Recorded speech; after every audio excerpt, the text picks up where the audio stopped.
and subscribers. Welcome to the channel. It's the Nice Millennium Mind channel. Like, share, comment, and subscribe. This is the next movie review, and we haven't been to this playlist in a while. The United States versus Billie Holiday. So this movie basically exposed Lady Sings the Blues, the original film with Diana Ross and Billie Dee Williams and Richard Pryor. Andra Day was great in this movie, and I actually remember her by her name because she made a song with Raekwon, and she has a beautiful voice. So I don't think there could have been anyone they could have picked other than her.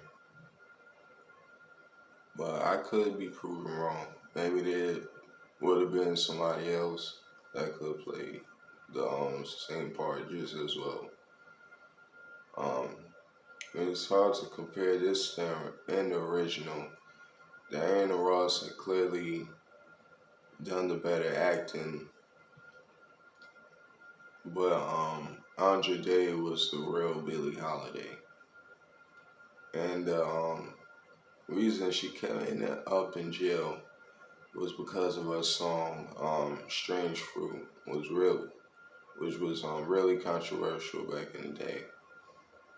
Because the police force, they was offended by the lyrics.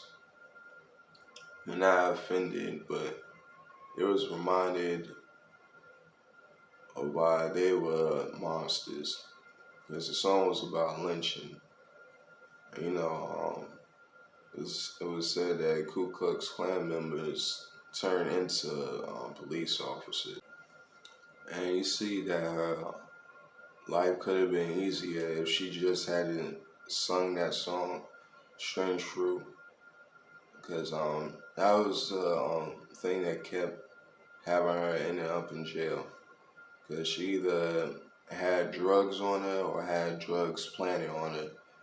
And they was just gonna keep getting it. But they had this black detective just following them. I forgot his name. But they wanted a black cop to be the one to put away Billie Holiday, so it doesn't look like them. Yeah, and she wasn't gonna stop singing the songs, so you see she had a lot of heart. She would rather laugh at their faces and stand up for what was right, rather than give in and stop singing about the truth. And a lot of these celebrities today would have stopped immediately. They would have kept on going until their dying day. So the biggest lie in Lady Sings the Blues, not really a lie, but the biggest censorship, was the character Louis McKay, who was played by Billie Dee Williams in Lady Sings the Blues. So he's portrayed as the good husband in Lady Sings the Blues, but in this version, he was as abusive as Ike Turner, and they didn't last. It may have looked like they was together for the rest of their lives until she passed away. But no, she was married more than once. Well, not married, but she had multiple relationships after Louis McKay. In the original film, the goal was to sing at Carnegie Hall, which was like a glorified position in that one. In this version, it was just viewed as a racist and whitewashed place as any other.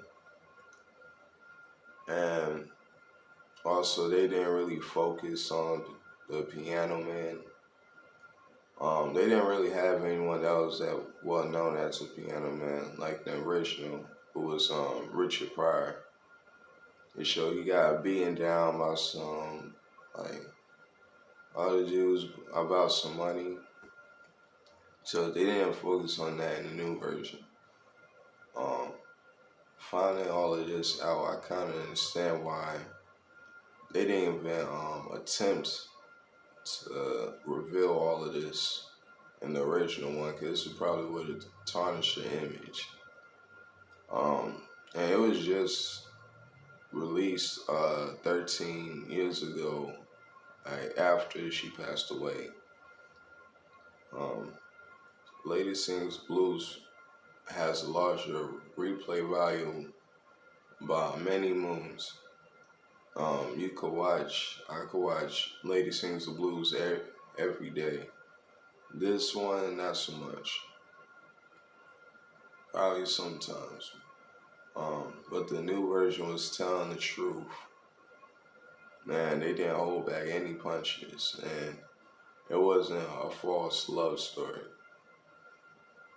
Um, so yeah, so I give it a 6 out of 10 overall.